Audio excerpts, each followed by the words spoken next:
the heck? Oh no! We're live. my my internet lagged out for a second, and then it just said start stream. Hello, everyone. We are off to a fantastic start. This is the Skool Morning Show. This is a daily show where we talk about online communities, specifically Skool with a K, not school with a CH. No, we don't do any of that. We talk about how to monetize an online community, how to build an online community, anything that has to do with online community, specifically Skool. We're going to talk about it. And we got a lot of interesting things to chat about today. I'm Eric. I'm here with Jenna. Hello, Jenna. Hello. That was a chaotic start. Yeah. I'm like, wait a minute. How much coffee have you had today? Not enough. Not enough. That was funny. I was like looking at it and I was like, did it go live and he's not saying hello yet? It just like totally blipped out. I don't know what happened. Anyways, moving on. Moving on. That's great. Today's going to be a fun day, but I wanted to know, how did the rest of your Monday go? Oh, man. Monday's usually the day that I get the most work done. So that's kind of when I edit some podcasts. It's also the day that I stock up on LaCroix. So I've sent you a picture before. I'll get a buggy and I'll go into like my local grocery store and I will literally just fill it up with LaCroix and I'll go through like several boxes a week. And don't say I have a problem. I don't have a problem. I just really like it. I guess that would be you're staying hydrated, right? Yeah, I'm treating myself like a houseplant. Oh, yesterday it was kind of sunny for the first time in a while. So I went outside a lot and got a lot of sun. And so that always helps too. Get your sun, people. You need it. And get that vitamin D. Nice. I like it. We had a long day of just getting everything done because it was like we had the morning show, then we had the podcast, then I had a call afterwards, and then I also had my brother over and he was doing some work for me in the yard. And so I'm going to cook him lunch and make stuff, all that. Well, then I also, on Mondays, I usually have my massage therapist come out and she like wrecked my back in a good way, you know, but she was like, every single knot is going to be massaged out. And I'm like, oh, this is painful. So I was so tired. And then I have to tell you, I was ready to just like be completely done with the day. I was ready to go to bed afterwards. And I just did not want to cook. Mm-hmm. And I feel that. This is how a schooler may have ruined my life. Okay. Oh, no. Another Okay. schooler. Mikey may have ruined my life. Not and Mikey. It's because my kid is so obsessed with how, like the retention tactics that Mikey uses and stuff. Mm-hmm. So he makes us watch him. And so yesterday, after like a long Monday, I'm like, you know what? It's a Monday. We're going to go grab, like, I'm going to order something from, like, get some healthy food and order it for a pickup. Mm-hmm. And my son says, no. What? And I was like, what do you mean, no? Well, I could go if I want. This is Mikey, by the way, for everybody wondering. Yeah, this is Mikey. And so I was like, what do you mean, no, we can't go get something to eat out? And he was like, no, Mom, I'm going to look in the freezer. I'm going, what is he talking about? And he's like, he goes to the freezer, he goes to the fridge. He's like, Mom, you know what Mikey said? We could eat at home and use that money for high yield savings. And I'm going, my kid is so obsessed with this high yield savings thing because so even funny. the money he got from his Easter eggs, he's telling me that I need to he was handing me the cash and saying, all right, put it in my high yield savings, Mom. And he's 4 years old. I don't think I've ever heard a 4-year-old talk about high yield savings. I know. I'm like, okay, well, this kid's, he's going somewhere and he's definitely going to have money and not have to worry about money, you know? Yeah, for real. Especially if you start now. Yeah. So I'm like, I'm going to have to tell Mikey that. But yeah, I think one thing I might be doing this week is opening up a high yield savings specifically for my son. And then every time he does that to me, what I would have spent on going out to eat is I'll probably put it inside that high yield savings. And it'll be fun to see like how much it grows based off of with my 4-year-old saying no to going out to eat. You need to post that in his community. I have the opposite problem. My kids don't want to eat the stuff here. They want me to go out. So maybe I can show them Mikey and maybe they'll start talking about high yield savings. That would be so fun to find out. Like, you have to let me know. Yeah. It's Because pretty entertaining. the retention stuff, I'm like, oh man, maybe Mikey needs to start a school because he'll keep kids like paying attention, Yeah. you know? Start one for kids. All right, well, let's get right into the breaking news, okay? Where's the sound? Breaking news. I was ready that Ooh. time. Nice. Most people are thinking about podcasting all wrong. And I What? know you would know that because you are the podcasting expert, man. Yeah. Like you have all the info. And when I first talked to you, I remember hearing you explain different things about podcasting. And you were just like letting us all know, like, no, this is not how podcasting works. This is not the way that you need to use podcasting to grow your community. This is not what podcasting will do for you. This is how you do it. And you were right. And I think that we've seen that a few times. In fact, as we get into it, I'd love for you to share some stories with us of like even other schoolers that are doing good with it. But before we get into that, how long have you been in podcasting for those that don't know, and what made you stick with it? Oh man.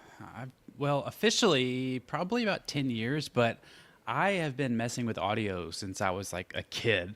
Like I have old tapes from like the late 90s, early 2000s of like me and my friends doing a quote unquote podcast, like before podcasting even existed. Like we would have our own little radio shows and we would like pass tapes back and forth. So I've been doing that since I was like literally a child.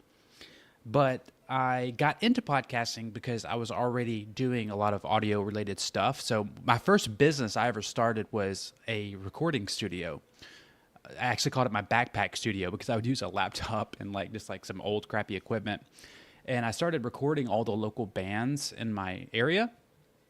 And I got pretty good at it. Like, I mean, there's this word of mouth spread. I was kind of like the go-to guy in my little town for all the local bands. And so I got the skills for it. And I was doing that for a few years. And then I think around like 2018 or 2019, I can't remember, one of my buddies posted on Facebook that he wanted to start a podcast and he didn't know how. Well, I also didn't know how. but anyways, I commented, I know how, even though I literally did not know how. And so I started working with him, and it's one of those things where you kind of learn by doing. Even though I had no idea what I was doing, I kind of figured it out along the way, and I helped launch his podcast. I helped get his RSS feed set up. I helped with all the audio, and I kind of found that I already had all the skills that I needed for it, even though I didn't know I did. And so I helped launch his podcast, and he started having guests on his show, and the guests were so shocked at how good they sounded that they wanted to start their own podcast. And so from there, it just kind of, spiraled to getting more and more clients until I would say about 2 years later in 2020, I still had a full-time job. I was working at a pharmacy, and I did not want to be in healthcare at that time because I think we all kind of remember what happened during 2020. Yeah. And my daughter was also just born. She was born in August of 2020. And that's when I just decided to bet on myself. And I'm like, you know what? I think I can make this like an actual living. And so I quit my full-time job to be a stay-at-home dad / podcast producer. So that's when I went full-time. I went full-time in 2020, but I had already been doing it for several, I don't know, maybe 5 or 6 years at that point. And That's awesome. yeah, when I started, it was still on iTunes. Like most people I talked to didn't even know what podcasting was at the time. That's how long I've been doing it. That's so cool. Yeah. It's funny you mentioned iTunes and you just have like that flashback of like, oh yeah, you see my little MP3 player, Oh, yeah. like you're sneaking it into places. Yeah. Oh yeah, that's great. Well, so since you got started with helping somebody else out, and because I think that's something I've just noticed is that a lot of the things that you end up doing is to help others. What did you like back then? What do you think you understood about podcasting? And then what changed now? Like when you got started, what did you think it was going to be? What maybe did your client think it was going to do for him that you ended up learning pretty quickly that it's different? Well, you find very quickly how difficult it is to monetize a podcast. like the regular way. So like the regular way that most people know of monetizing a podcast is you will build it up for a while and then you'll start getting some kind of sponsorships or something. And it's much harder than it looks. So the average CPM, which is the cents per milli, it's basically it's more common in like ads, but it's also in podcasting, is how much you get paid per ad on your podcast. It's really, I mean, it's higher than some things, but it's only like $15 to like $30 per 1,000 listeners, which is not a whole lot in the podcasting realm. So when you get a podcast, if you have 1,000 listeners, those are really, really super fans basically. But it doesn't pay you well from an ad. So 1,000 listeners, it's only going to pay you like $15 to $30 from an advertiser. You can't make a living off that if you're only doing like 4 episodes a month. But I realized if you had your own offer, instead of relying on affiliate marketing or advertisers, if you could sell something to them yourself, you can make, 100 times more money than that. So that's what I kind of moving some of my clients over to, is like, hey, no, we need to figure out something that you can sell instead of doing all this sponsorship nonsense, because it's not worth it. There's so much more valuable than relying on somebody else's, product. Just do your own. So that's like the main thing. I think that makes the most sense to me too, because when I've watched like other podcasters and then they have like their little breaks and stuff, in between, it's like, and now we're going to pause for our sponsors. And then it's like, they talk about the little sponsor thing, whatever they're doing. But you can tell that they're like incredibly grateful to have a sponsor for their podcast. Yeah. And I always like wondered why they were like almost like it was a big deal. Like, oh my gosh, we got this sponsor. Well, once you get into like the bigger podcasts, like the Basement Yard and Joe Rogan, they disregard CPMs. So they're not even going by that. That's just really for smaller podcasts. Once you get into those bigger podcasts, they more like negotiate prices, and bigger podcasts like that can charge whatever they want. I mean, they're charging probably tens of thousands of dollars for each one of those spots. So the bigger podcasts, it does make more sense, but still, I mean, imagine if they started selling their own stuff. Yeah, if they sold their own stuff, that would be incredible. Yeah. I think that's. We got a comment real quick. James asked me what my favorite Pat Flynn book is. It's so funny because I talked to you about this a long time ago. Pat Flynn is like one of the people that it's like a dream guest. Like I would love to be able to talk to Pat. I love like his book Superfans. I mentioned it earlier. Everybody needs to go read that book. It's really, really, really good. So anything about Pat Flynn, you need to go listen to him. Yeah, he is obsessed. I've heard so much about Pat Flynn. You're like, who would you like to see on Skool? And he's always like, Pat Flynn. I mean, he's like the godfather of all this stuff. You know what I mean? Like he's where I learned a lot of this stuff from. So go hear it from the horse's mouth. Well, now, since you've said you've been in podcasting for over like a decade now. So, because like if I'm adding correctly, it's 2026. You started doing it full time in 2020, and you did it 5 to 6 years. So you were like at like the 12-year mark or whatever for you. Somewhere around there, yeah. How have you seen podcasting change over the years? Well, when I first started, it was only audio, and now it's pretty much all moving over to YouTube. Each year, the YouTube is taking up a bigger percentage of that market, which is fine, because before that, audio just Spotify or Apple iTunes doesn't really have an algorithm, and it made it much, much more difficult to grow. But now that things are moving over to YouTube and you're seeing all these clips for TikTok and Instagram and stuff, it's easier than ever to grow one. Still difficult, but back then it was only audio and it was really, really difficult to grow. And I actually still prefer audio over a video podcast, and let me tell you why. A audio podcaster, especially one that's really good at it, they don't have video to rely on as a crutch for making the episode good. And so someone who's good at podcasting with audio only, they're really, really good at storytelling usually. And they can get their point across and explain things much better than someone who has a video podcast. And so that's why I always still to this day prefer to listen to audio only podcasts, because to me, I get the information a lot better that way, because they don't have that video as a crutch. They can't throw up screenshots like we do. They can't do all these other things. And I don't know. I tend to learn better that way. with audio only podcasts. That's really interesting because remember when we first started our first podcast, right? One of the things that you told me initially straight from the beginning was make sure when you're explaining something that somebody that is only listening could be able to understand. Yeah, even if you And have a video podcast, still you need to try to be that way. yeah, when you told me that, I was like, oh wow, I should be doing that for if I'm making a YouTube. I should make sure that I'm like explaining as much as I can for just somebody that if as if they were blind, they would be able to figure it out. Exactly. Because I made me start looking at other podcasts differently because you brought up the basement yard. I was realizing, man, that would not be as fun to watch if it was just audio, you know? Yeah, yeah. Yeah, they were one of the first podcasts that blew up because of TikTok, I believe. And so they sent the whole industry in a totally different direction because now podcasters kind of rely on clips to blow up.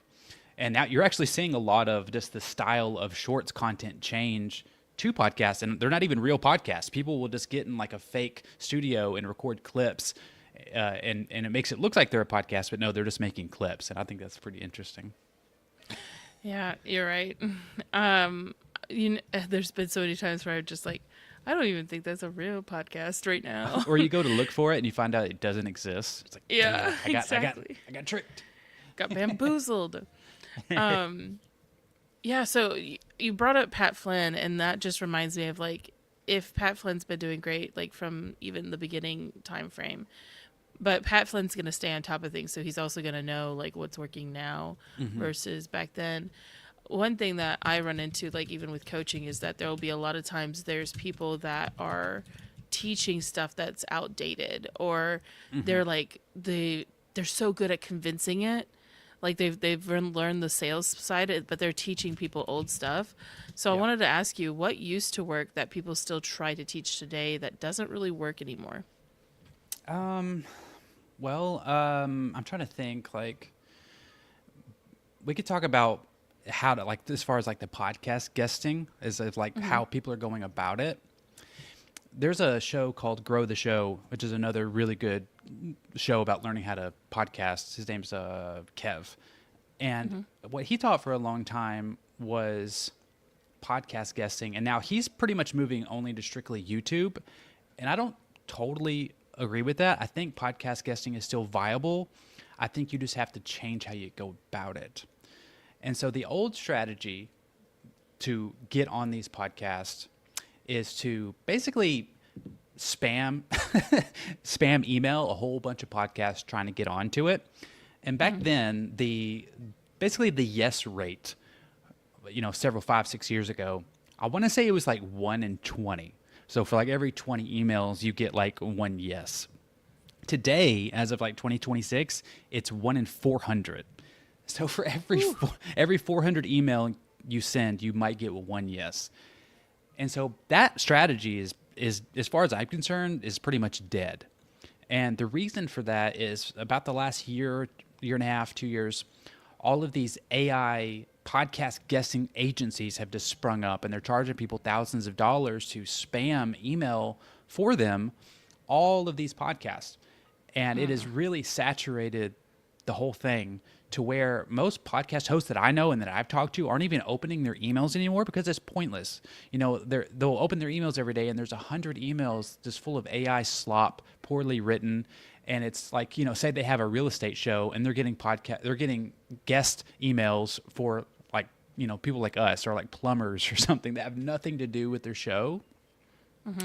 And so that strategy of just spam DMing or spam emailing doesn't work anymore. And there's still people teaching it because, most coaches in every industry are just regurgitating stuff that they've heard from 2 years ago.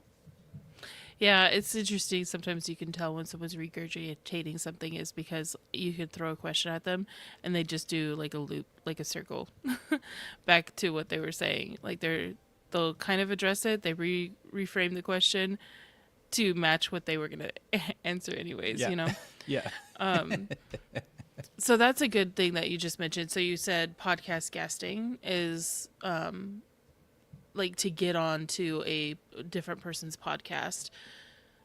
is what you're referring to. So when people think about podcasting for traffic, what are they usually getting wrong? Like, Well, starting a podcast for traffic, it may or may not be the best idea because like I mentioned earlier, podcasts specifically like on like if you're doing like an audio style like on Spotify or Apple or iTunes whatever, does not have an algorithm. So if you start a podcast and you're not doing something else for outside traffic, it's going to grow very slowly or not at all. It's going to stay very stagnant for years. So if you're starting a podcast to get more traffic, just for that reason alone, you're not doing anything else, then it's just going to fail. If you want to start a podcast, which I think there's many, many great reasons to start a podcast, and I can go into those if you want me to. But you need to grow that podcast alongside your business, which is almost like starting a second business. But if you put it in a way, like, you know, I hate this word, but if you put it in like make a podcast funnel and you use it in the correct way, then it does work. But you got to be doing something else alongside it. well, so you'd say, because we could always talk about podcasting another time too. I want to go with, what do you think would be the best way for people to get traffic in a more quick like manner with podcasting versus the long game? Because Yeah. let's talk like short game first and then long game another episode or something. Okay. Yeah, I would definitely, if you want to, for the long game, yeah, start a podcast. It's great. For the short term, you, instead of focusing on starting your own podcast, you need to, even though a few minutes ago I talked about how difficult it is, I'm going to tell you the correct way to do it. You need to do podcast guesting, because you're going to Okay. be borrowing this other host audience that they spent years growing already. So instead of growing your own audience, you're borrowing that person's authority, and it's a much quicker way of doing it. It's the short term way. Okay, so what's the best way to actually get on podcast right now? Well, the first way that you need to do is you need to look at your network. Basically, find out who do you know that is either a podcast host, or B, has been a guest on a podcast that can introduce you to them. So that's the very first way. You need to look at who you know and to get on that show. And then once you do get on that podcast, I like to do this thing. It's like it's like this, like what you do is you find, hold on one second. Phone ringing. Okay, I stopped it. Sorry. So if you go on a podcast, this is something I like to do. I like to look at the other guests from that podcast and basically go down the rabbit hole. And so you see the other guests from that show, and now you look at other podcasts that guest has been on. And then that's smart. Yeah, and so you kind of reach out to them as well. And so it's kind of like a little game of like going down the rabbit hole of finding all these different podcasts. And you can even ask them to introduce you if you can, once you're talking to the host or whatever. But that's the first way. It's kind of looking at your network. The really the better way, it's just a little bit more time consuming, is you kind of figure out what podcast that you want to go on, and then you get really active in that person's socials. So like you find if they have an Instagram, you find out if they have a TikTok, you find their LinkedIn, basically find out whatever socials that podcast host is most active on. And then you start getting really active in their comments. You follow them, you get yourself seen by this person. And after it may take a couple of weeks, then you can reach out via DMs. I've seen a lot of people do like voice notes or even a loom, just make it a little more personal. But yeah, reach out to them via like LinkedIn or TikTok or Instagram or even YouTube. Let me show you this one real quick. Let me pull this off 1 second. Okay. This was a guy. This was a Skool post a couple weeks ago from Forrest. He got $7,000 in 6 weeks from basically going on one podcast as a guest. He went on the Corner Office, which is one of my favorite podcasts, and he didn't email him. He didn't, try to do that whole way. He didn't even DM him. He just left a comment in one of his YouTube videos, telling him a little bit about himself and the story, and it caught his eye, and he asked him to come on. And that video got like thousands of views, and he got like $7,000 in MRR from that one podcast guest spot. That's crazy awesome. Yeah. I remember reading this and I was like, whoa, this is so cool. And he actually teaches people about snack distribution, right? Yeah, that's basically what he does. Yeah, he at first I thought it was about vending machines, Mm-hmm. but no, he teaches people how to set up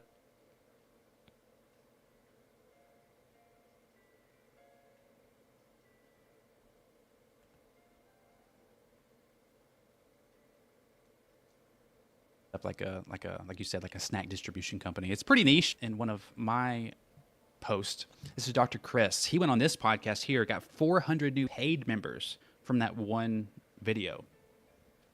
And he Whoa. teaches I think he's like a chiropractor.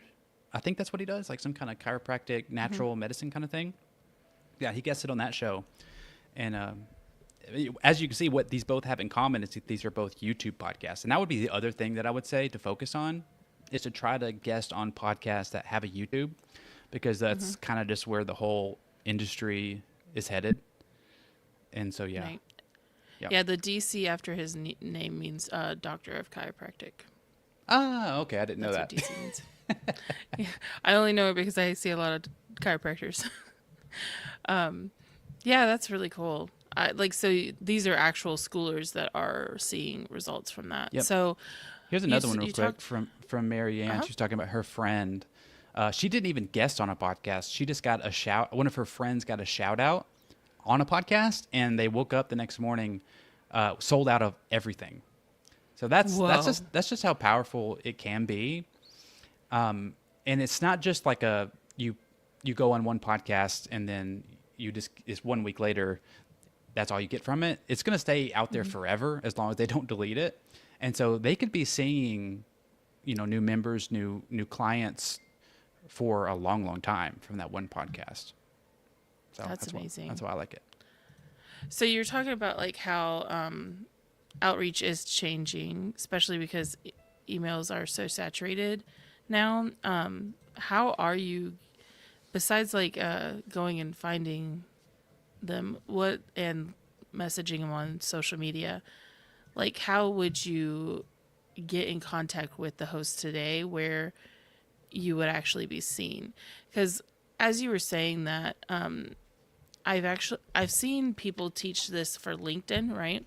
They Yeah. have the AI agents that are just Hmm. spamming them, and then like even if somebody were to reach back out to the AI message, right? It's Hmm. still AI talking back and forth with them, and nobody really wants to do that, No, you know. no, don't And use so, AI. yeah, don't use AI to be the human. When you're trying to get a contact with a host, what's some things that would make you stand out? Maybe that you aren't AI, or I don't know. Like, is it just being seen as much as you can, hopefully, in their comments, or Yeah, I mean, like, because there are so many people sending AI DMs and AI emails, just being a person and talking regular will kind of make you stand out a little bit. But that's why you're so active in the comments and why it kind of takes a little while, because you want to be seen. So that way, when you do DM them, they're like, "Oh, I recognize this person. This person's been in my comments of all my videos. So, like, this is really cool." And so, yeah, it is just being seen as much as you can, and and try not to send like a super, like, I don't know, professional email. Like, just talk to like them a like a person. so? All right, because I think that some people, and I have done this before too, but it's where you send such a long message, Hmm. in the very get go, because you're wanting to send as much detail so that it's like, hey, you have all the info, please Hmm. respond. I remember I did that like a long time ago, and that was not fun. Yeah. You look back and you're like, no wonder why. You were just being Cringe. overwhelming from the front, like from the very beginning. So I guess what you're saying is like when you're getting in contact with them, just be chill, right? Just be chill, yeah. And yeah, don't send a super long text. I mean, you could even start like off by like being complimentary. Like, hey, I mean, Mm-hmm. I really love this specific thing that you're doing. You know what I Mm-hmm. mean? And then maybe the next one could be like, are you do you take on any podcast guests by chance? Like, just keep it really chill. Oh, that's cool. Like you could just, yeah, you could just be like, is this something that you would do? Yeah. Well, are there any platforms or tools that you would recommend to get booked? Because I'm guessing that if there's AI agents and stuff like that, Yeah. then there's probably also other There are. Yeah. maybe human resources Yeah. that can Yeah. get you booked. I mean, there's a few places like the first two ways I mentioned are the best, but there's also like a few Reddit communities. Like there's the podcast guest exchange, and then there's a couple of different podcast guesting Facebook groups, and those they can be hit or miss. I mean, you don't want to go on just anybody's show. That's those they work, but you know maybe not get started like that. There's also this website that I've been seeing a lot about lately called Podmatch.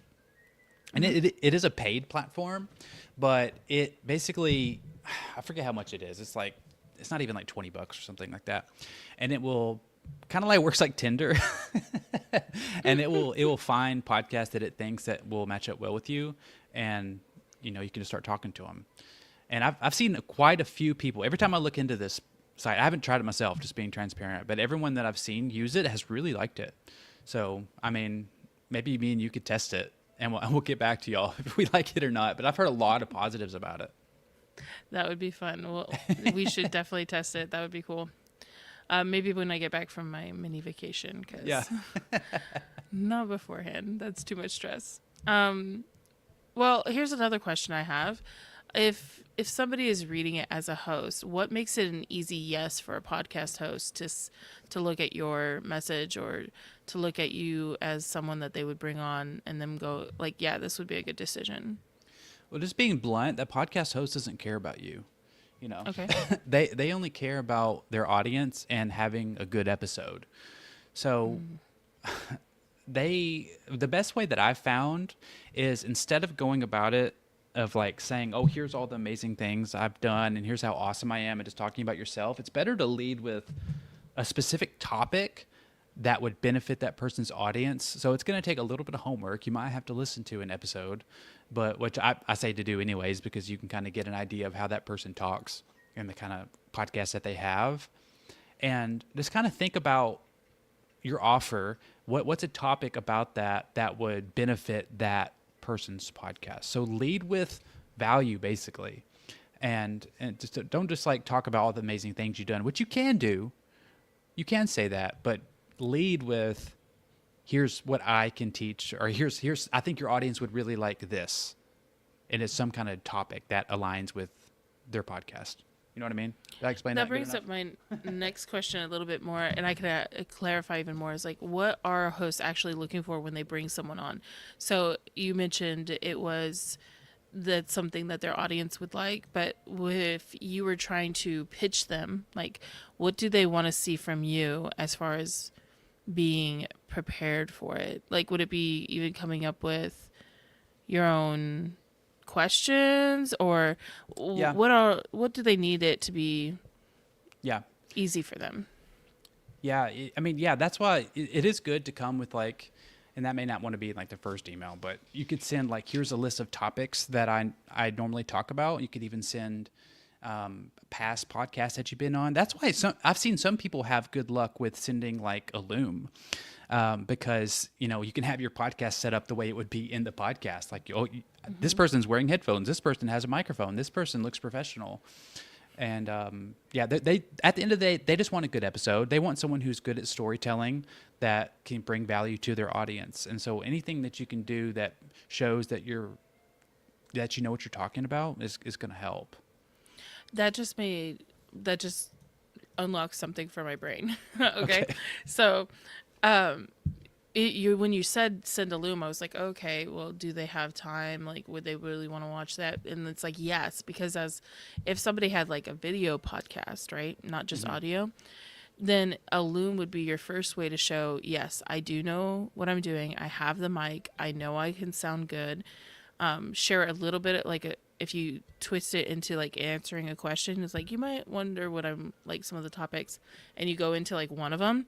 Then you're like letting them know what it would be like to even have you, and they can envision Here's what you sound like, and you're not just an AI spammer. Nice. Put 3 fingers in front of your face. That's what I found out. Oh yeah, I've seen those Have you seen that? videos. Yeah, Be like, and I'm real, and you put three fingers in your face. If they get yeah. it, then you know they're cool, you know. But you brought up like they have headphones, they have a mic. So what do you actually need to be a guest? Like equipment, setup, anything like that? Well, okay. So when it comes to podcasts, if it's a video podcast, here's what I'll say. People will watch or listen to a podcast with bad video. There's so many top podcasts that you'll see where they're just using a webcam.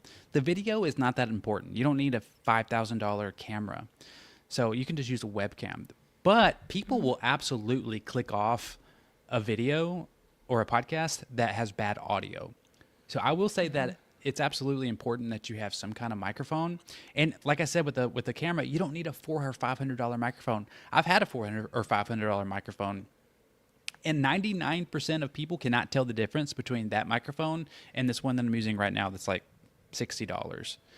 So if you can just buy like just a $100 microphone, there's a couple that we like. The Samson Q2U, it's like $70. That's the one you're using right now. I have this little Audio Technica mic. It's the AT2100. I'm not sure if they make it anymore, but it sounds pretty good for the price. So some kind of microphone. You need to have earbuds or headphones, and here's why. When you're just playing the audio out of your laptop speakers, that the sound is coming out of the speakers and it's going into your microphone, causing an echo. It'll be some kind of delay or some kind of echo. And people will absolutely click off of that, or the host may not even release it because it's trash. So you need to have some type of earbuds or headphones. Usually people do earbuds just because, they don't look goofy as having big old headphones on your head, And there are certain softwares, like some of these recording softwares, they'll have these echo. It'll try to take the echo away, but it doesn't work very well, if I'm being honest, and it kind of garbles up the audio. So just a simple, I'm just talking about like, $10 earbuds. It will make all the difference in the world, I promise. And then a microphone. That's really all you need. And try not to have, if you're doing a video podcast, try not to have like a really cluttered background. When I do video, I literally just point it toward the wall. Just a blank wall looks better than everybody looking at my house, which has been destroyed like a tornado by a couple toddlers, I get that. I'm going to throw up a picture of the mic that I have. Okay, perfect. Can you? Yeah. Okay. Go ahead. So this is what Eric told me to get. And so, yes, this one is, so the mic itself was probably like, if you just wanted the mic, it's like 60 something or 70 something. But I ended up getting this package because it literally has everything I need. It has so the last wire, the bundled wire, the big one, I don't need it because I'm not going to be using it into whatever that is. It's audio interface. Yeah, it's USB, so like it literally just plug and plays into your computer. Like you don't need a fancy audio interface or anything. Actually, it even plugs into your phone. Like I do a lot of videos where I'm just plugging this microphone into my phone, and you get that podcast style video, which is pretty cool for clips. That is cool. So like you would just have to have a USB to like the connection thing that would plug in. Okay, cool. So yeah, it has the stand and it has this little thing in the middle. What is that called? It's a windscreen, but it almost acts as a pop filter. It doesn't work it doesn't work the same as a pop filter, but it does stop a lot of that pop filter. They're called plosives basically. So when you say like words like P's and B's, air comes out of your mouth and it goes into the microphone, and it kind of does this like a really low rumble, and it can kind of clip the audio and sound kind of bad. So that basically just kind of helps some of that. Not all of it, but some of it. And it looks cool. Nice. And the reason why I want to bring this up is it has everything, because like I started feeling really overwhelmed when we were talking about getting a podcast together, because I was thinking, oh, what do I need? Do I need this? Do I need that? Because when you start to just Google it, it tells you need so many things. And this is literally the only thing I bought besides headphones. And I was tempted to buy a Shure. Everybody thinks about it and they're like, oh, I want to buy a Shure, or the Blue Yeti you told me, or whatever it's called. The blue, that's the one that people always used to buy. And okay, how deep into like audio nerd do you want me to go? Just for now, we'll do audio nerd a different time, but for Okay. now, just say if it's a yes or no or Okay. something that you. Yeah, I would much prefer you get something like this one. Okay. It does the Blue Yeti does sound good if you're in a good enough room, but bottom line, if you're in a very untreated room with like lots of like bare walls, it will sound pretty echoey. That's Okay. the TLDR of it. And then the Shure thing, it was like, oh, I really wanted it, but I have a story. I've had to buy this again, the same package, because little ones, they definitely ruined the cord and the cable and then also the mic by throwing something onto my desk. And so I didn't feel bad. Yes, it's not fun to drop another $100 on a mic, but it's way better than having to drop another like what 500, 600 Yeah. to fix a Shure. So yeah, Yeah. that's what I wanted to show you guys, like visually. You can find it on Amazon, and it works really good. Yeah, and I love the Shure mics, by the way. The MV7, like if you're really wanting to just not have to buy anything for a while, you could get that one. But if you're just starting, I always tell people, you don't even know if you like doing this yet. You don't know if you're going to stick it out. So don't buy a whole bunch of equipment and cameras and stuff. I'll tell you this. If you want to be in the top 1% of podcasting, you only need to release 21 episodes. That means 99% of podcasts quit before they even get there. So that's why I'm not really worried about, it being oversaturated. I've had people tell me that podcasting is oversaturated since I've started. It's just not the case because most people quit. Can I tell one funny story I saw the other day? There was a business podcaster. I'm trying to remember who it was. I think it might have been Ty Lopez or somebody like that. He was talking about podcasting being oversaturated. And he said when he first started, he didn't want to start a podcast because there was already 3 business podcasts. And he's like, who's going to listen to a 4th business podcast? It's just like so funny in hindsight because, oh my gosh, could you imagine starting a podcast when you only had 3 other people that you're competing with?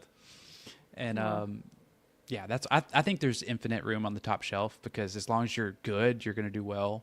I mean, there's new podcasts, getting popular every single year. I think that's also about the consistency and just being persistent with it. Yeah. It's all about the consistency. So how should someone prepare before going on a podcast? Because there's been a few people that we've had as guests before. I'm talking like not recently, but like 2 years ago, we've been doing podcasts together for a while.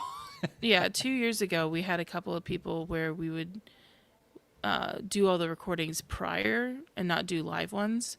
And so we had a couple of people that we had to figure out the headphones, the mic, doing the settings, and it's a really interesting doing it virtually, right? Yeah. So how would you tell somebody to prepare before going on the podcast to give your best Well, stance? I mean, just for like the basics, you want to make sure your equipment works. I usually do a sound check. I'll have I'll tap my mic like this, just to make sure it's on and it's working. You want to make sure you can hear with your earbuds. You maybe even go on to like make sure your internet's working well that day.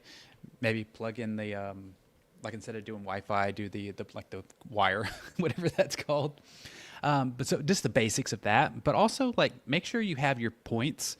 Like you can even write out on a piece of paper or something like, here are some topics I want to hit, and have some stories in your back pocket because that's what makes podcasting so interesting to listen to is when people have really good stories, and not just stories about yourself, but even better if you can have like some client success stories, because then you're going to be seen more of an expert.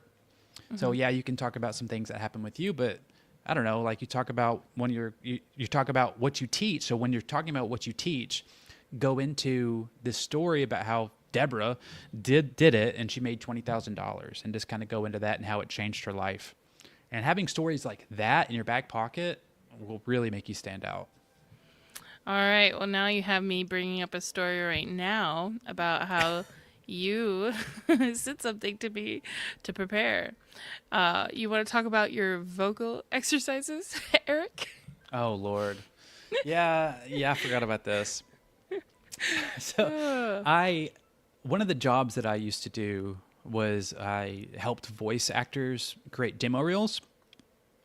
I've done everything. I've done all kinds of stuff. And I learned from one of the voice acting coaches, there's this mouth exercise. And I have a YouTube video about it. I'll post a link down in the comments in the What is Skool here in a little bit. And you just basically go through the alphabet with each consonant. It's kind of hard to explain, but it sounds and looks really goofy when you're doing it. But I promise you, I do it before every single one of these shows because I get really tongue-tied. And so if you do this little mouth exercises, your tongue gets warmed up, your lips get warmed up, you can say whatever and without fumbling. And it helps. So yeah, I'll post that here in a little bit. But yeah, doing a vocal warm-up is also super important. Make sure you have water. Make sure you go pee before you start. Yeah. All the little details. Yeah. I remember you had me doing them, and I'm like, I had people visiting, and I was just saying, oh, I'll go in my office and I'll be doing my podcast and then I'll be back out. Because I had like probably 4 or 5 people that were here for like a family event, and they all could hear me going like, ooh, ooh, yeah, in the other room. And they're like, what are you doing? I'm like, I'm doing this thing Eric told me to do. Turns out I just made up the whole thing. I just did it to embarrass you. Yeah, that would be so funny. What's the another thing? Because like when I was thinking about it, there's sometimes where clean your background. That's another good one. Clean your background, but also like I think it would be, what are you going to talk? Like you're talking about your topics and having your stories ready. But I think some people just really, they come in and they're like, okay, so it's going to be easy because this person's just going to know everything what to ask me, or they're going to grab all the stories at me, or like as if you're expecting the podcast host to know everything about you, to bring out everything. So would you tell them to almost have rehearsed doing a podcast or rehearse the stories? Or Yes, for sure. Yeah. Like Okay. I definitely do that. Anytime I've been on a guest, I will go for a walk and I will literally rehearse the stories that I want to say. And a good podcast host will know good questions to ask. But some of these podcasters are doing sometimes even more than one show a week. So they can't know everything about you, just before you record or whatever. So yeah, rehearse these stories. And the more podcasts that you go on, the better you're going to get at telling these stories. And that's another reason why I tell people it's so good to podcast guests, because when these hosts, they're going to ask you questions that are a lot like basically reasons why someone wouldn't want to buy from you. And so you're going to get better at handling objections and refining your offer actually from going on these podcasts, because you're going to be talking about it a lot. It's kind of like when you do lots of sales calls, you're going to get better at it. And so the more podcasts you go on, the first 2 might suck, but you're going to get better at telling these stories. You're going to be better at talking about your offer. You're going to be better at all this stuff. So yeah, I definitely say it's good to prepare a lot with the topics that you want to talk about. I think that makes sense too, because like it's not just even like what are you the most knowledgeable in, because if you're talking about using it for traffic, then you need to also think ahead of time, what is the topic that's going to bring the traffic that you want, right? Exactly. Yeah. Okay, so once you're on, how do you make it actually lead somewhere? Well, like I said with the storytelling, so once you're talking about kind of the main topic that you're teaching, just talking about those client results and like a client results story kind of does naturally build a bridge. It like builds in the lead in to that offer. Now, you don't want to constantly be talking about your offer during these podcasts, because that's not why you're there, and that's not why that's not why they wanted you there. And I'll be honest, I've turned off podcasts before because the guest was just constantly talking about their offer. And it's like, okay, we get it. But you need to sprinkle it in there about what you do and what you sell, because I mean, we all kind of get it. That's what people know. People go on podcasts to pitch stuff. So you got to kind of sprinkle in that offer in there with all the value, maybe like a 90 to 10 ratio.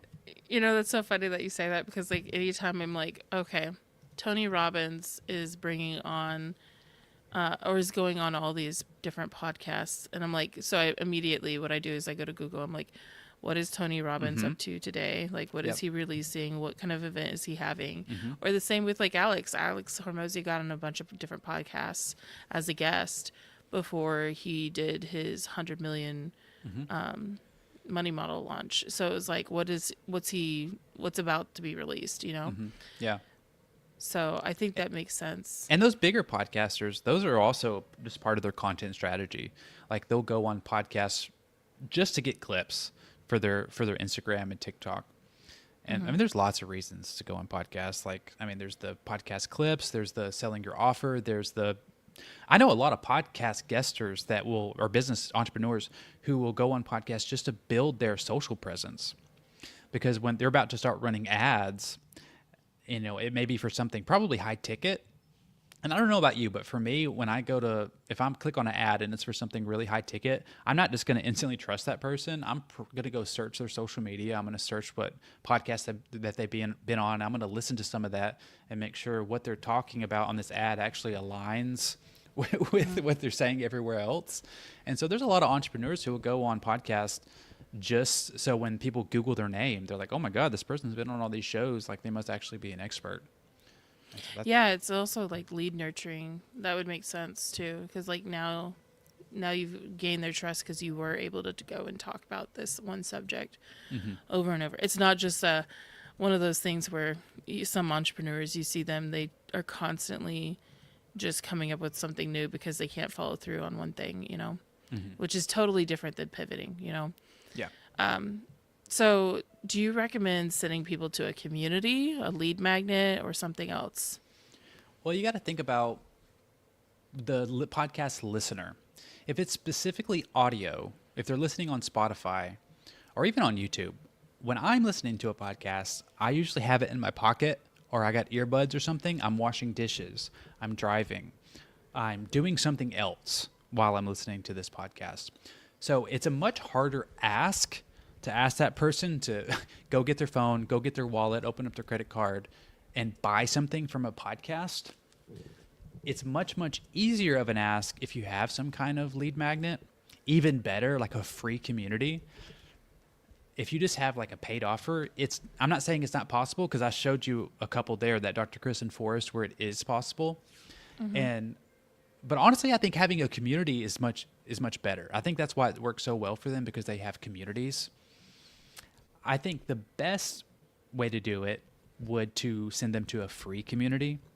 But I mean, obviously it can work on paid. If you have a podcast yourself, send them to that podcast, because it's a super easy ask for a podcast listener to go to another podcast, and then you can lead nurture them from there. So if you have a podcast, send them to a podcast. If you don't have a podcast, I would try to send them to something free first, personally. That makes sense. I know because like when I had clients working and wanting to be on a podcast, right? It'd be sometimes they would you can get a free chapter of my book if you go here, like, because it's based off the topic that they just talked about. Or they'd be like, you can do, like, they'd have a free lead magnet inside of something. Like, get on my email list. I'll send you this thing complimentary, which was just about what they talked about. Like, whatever the subject was, it had to do with that. And it was like the next step for them to get more help. So, but if you're trying to do it for Skool and do a community, if you have a free community or if you have a freemium, it's an easy yes for them to go do that versus trying to sell them into something. And I've had some people who have a paid community and they'll have like some kind of lead magnet. They will have something for free first. And so they'll do that. That will send them to the paid community. So I don't know. Personally, I feel like you need something free or some kind of something, like you said, a book chapter or something.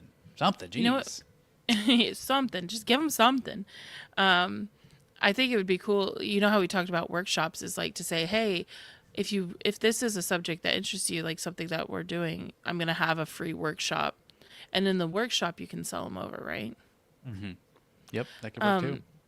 What I mean by this next question is like, what specifically would you say if you're trying to get them on? Like, what works best when it comes to converting the listeners? Is it a very quick thing, or do you try to explain it more in detail? Well, the first thing is you need to have one thing. I see so many people when they go to try to do a CTA on a podcast, they'll list like 3 different things. Like, you need to go check out my podcast, you need to go check out my community, you need to go check out my lead magnet. Well, you just give them 3 things, and so they're going to do none of them. So, so you need to have just one really specific offer. And usually a podcast host will put that link in the show notes, which is what they should do, and hopefully that they do. And so you could simply, and a lot of times you don't even have to do it. The podcast host will do it for you, and you can kind of just talk about that beforehand. But to simply say, hey, if you enjoyed listening to this and what I've been talking about, we teach this a lot. We go a lot deeper in our free community or in this free lead magnet. If you would just click the link in the show notes, and it can be just that short and simple, but it needs to be like very specific. Gotcha. So if somebody was starting from 0, what would you tell them to focus on first? They need to really think about their messaging, because that's, I mean, what is podcasting? It's you're just talking, you're networking. You need to know your stories. You need to know your offer. You need to think about basically the basics, and then after that, you need to, like I said earlier, reach out to your network. Find out who you know is a podcaster or has been on podcasts, and just kind of start dipping your toes into it. And to start, I mean, we could talk about it all day, and we can plan all day, but just do it. Just start reaching out to people. Yeah, that makes sense. Is there any questions that came up in the comments that we should go over? Jesse asked, it was about your comment about pivoting. Mm-hmm. He said, how is it different than pivoting? What did you say? So the difference is like somebody that, if you're able to see that they're able to talk and be the expert on multiple different podcasts, and it's all in the same subject, versus them going and having a new offer each time on every single podcast, right? Yeah. So the difference with somebody that's pivoting is usually a pivot is like a full, like you've been into this one thing and you're going to go, okay, I've been doing it this way and I made an adjustment, right? Let's see, who could I use an example? I'm trying to think of a good example that I can use without like pointing the finger at somebody, Okay, I'm just going to use a hypothetical because that's better. So if somebody was like, hey, I really want to help school owners, we'll go with this. Okay. I'm going to help school owners with doing a lot of moderation work, right? Yeah. But then they're getting into the moderation work and they're like, okay, this is all right. And I know I'm really good at moderating and I really like doing this and this is great for me, but it doesn't meet my needs, or it's not exactly what I want to be doing day in and day out. I do know that I want to work with school owners, but I probably would be better at doing it this way and it doesn't consume as much time or whatever, right? Mm-hmm. And so they make a pivot and now they maybe help school owners on a consulting basis, right? Mm-hmm. Versus being the one to moderate, a community, and doing that, the day in, day out work. So you could give them answers, you would have the answers, and you'd be just the go-to person when somebody needs help. So that would be like a pivot, right? Yeah. Now, the difference is the people that completely change their offers all the time. So if somebody is going to help you learn, and I got to be very careful because I know that there's some people that do this and they will be called out. And this is not Thursday, so it's not spill the tea. So there's some people that will take a totally different offer and it's like, hey, I'm going to help you with XYZ. I'm going to start this whole new community and we're going to learn AI on we're going to learn AI for making lead magnets, right? Mm-hmm. So you get in there and you're going to do the AI lead magnets. And suddenly, like you're in there and you're like, okay, well, when we're learning about how exciting it is, we're learning how it's going to help us. And we've started to make a lead magnet through AI. And now the next step is like how to sell the AI lead magnet that you just did or how to use it to get traffic.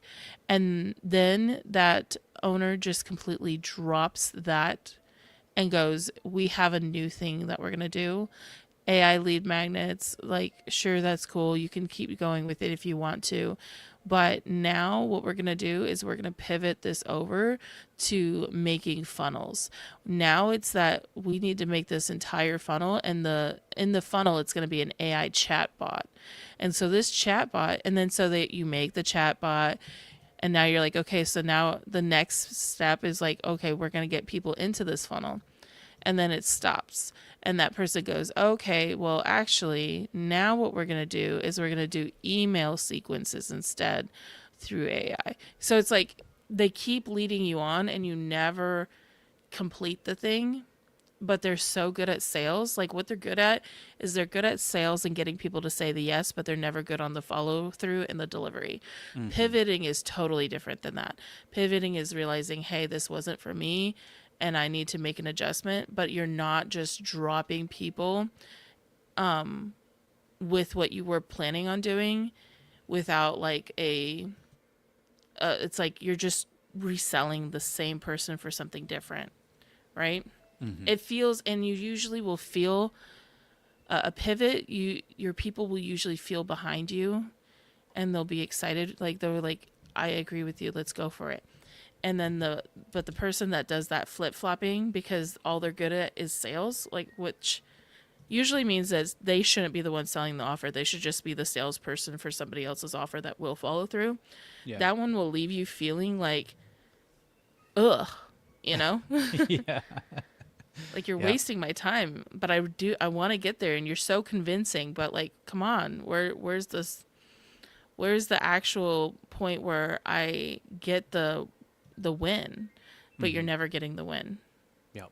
I've seen that a lot on Skool, unfortunately. Yeah. That was good. That's a good answer. We got a comment here from, this is Americo on Skool. He's got a really cool community. You need a free offer to raise awareness, consideration, and build trust.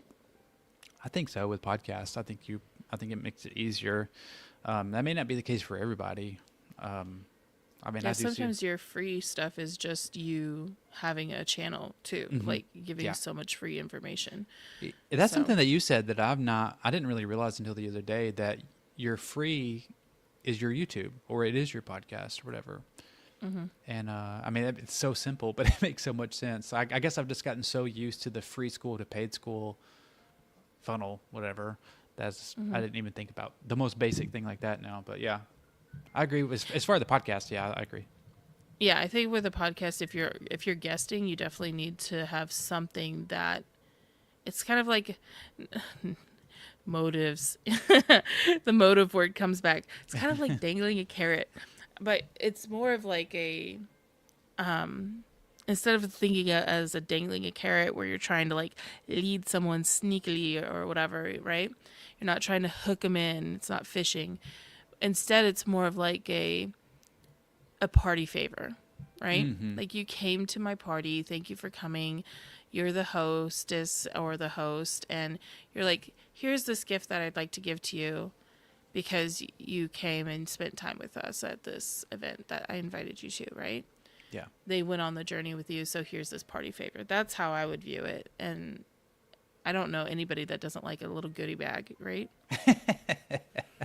Hey, I expect it now. If I show up to a party, you better have me a goodie bag. I need the goodie bag. Well, hey, y'all comment down below. How many times do you think I said the word podcast in this episode? Less than 100? More than 100? That would be funny. That's a funny one. Because this was the first comment from Josh. Podcasts. Podcasts. Yes. Podcasts. I think that about covers it. Well, thank you so much for sharing all that information on podcast guesting, because I think a lot more people could really use that to like grow their communities and stuff like that. That would be really, I'm excited at least to see what people do with that. Because Yeah. it doesn't even have to be podcasts that are school related, right? So Right. many people are like, well, let me go find another school owner that has a podcast. Well, they don't really have that big of an audience yet either. Hmm. Like you could go, like you're saying, Podmatch, like go find other ones where they don't know anything about school, right? Yeah. You're bringing them to school, I mean, as which long is as what it aligns Forrest with, did. I mean, as long as it aligns with what you're talking about, it's great. Like it's better to go deep instead of wide. Like I'm not gonna go on like a giant show that's like a comedy show and talk about this. Like, I mean, I'm sure I will probably get some sales, but I would much rather go on a much smaller show that has a really dedicated audience that is passionate about what I'm talking about already. I'd much rather do that. That's awesome. That's a good idea. Yep. I like it. I like it a lot. Like a lot. So today is also Tuesday. So later we are going to have school news inside Schoolers. So if you are a school community owner, you'll be able to see that. But I want to know, does anybody have any guesses for what will be on school news today? Ooh, I bet you that Sam's gonna be in an Easter egg. He's gonna be in a bunny outfit. Easter's over. We do not Oh, celebrate true. after. Okay, then maybe you won't be. I bet there will be a school of the week. Mm-hmm. Has there Any been idea any, what it would be? Has there been any new things that have dropped this week? Any new something new that we don't want to talk about? I I think have he's no gonna. idea. I think he's gonna say we're getting rid of all the emojis. Everyone no. loses the star and flame today. I feel like that would be such a sad day for some people. They would need more preparation than just being hurt hearing that on a school news. It would be like school news, and then it's like, okay, Depression Tuesday. April Fools. That's what it's going to yeah, be. They're April just going to Fools. start it and then they're going to immediately turn it off. April Fools. Oh, here's what we could do. My guess is that there'll be a Sam and there'll be a Kirby, right? Oh, there you go. But is it gonna be LaCroix or is it gonna be Ooh. Waterloo? It's or gonna what be- flavor? They've been drinking Waterloo recently, so I think Kirby. Let me think what flavor of Waterloo. I don't drink Waterloo. I only drink LaCroix. What are some Waterloo flavors? He Black likes cherry. mango. Is there a mango Waterloo? Let me see. Mango. I think he's gonna be drinking. Well, Who no, likes there's not- mango? He does apparently. I don't know Who? why. Kirby. Kirby likes yellow dragon fruit. I'm gonna guess it's gonna be a yellow Waterloo of some flavor. I'm gonna guess that Sam is gonna have. It's gonna look like a maroon color. It's probably gonna be like a black cherry. Jennifer thinks they're gonna talk about school games. School games. Very possible. That just I started. really hope Sam and Kirby are not listening right now because then they give them would some ideas. get like lime green or something totally off the wall that we've never seen before. Hey, a key lime LaCroix is good. It is. It's one of my I favorites. wonder if it is going to be a school games recap. I don't know April Fool's or school just- games.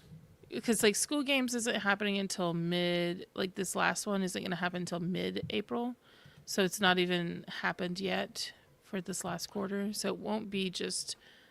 It will actually be a real school news, but All right. Maybe it's They're gonna announce something really exciting. I can feel it. I wonder. You know, it would be funny. It would be funny if Sam brought up how all of us mods put we were out of office looking for Kirby. Yeah. Or they could talk about how y'all did the on April Fools, how you did the whole when you like try to find something good. What did y'all do? I'm trying to remember. Oh, report. You're reporting the good report. comments. Yeah. Reporting good. Yep. We will see. I don't know. Sam might do that, might not. We'll see. It would be cool. We should start doing this on every Tuesday prior. Is try to have a guess of what will happen, whether it's the sparkling water or something else, and then we can like recap on Wednesday on whether or not that happened. All right, so my guess, he's going to have some type of yellow Waterloo.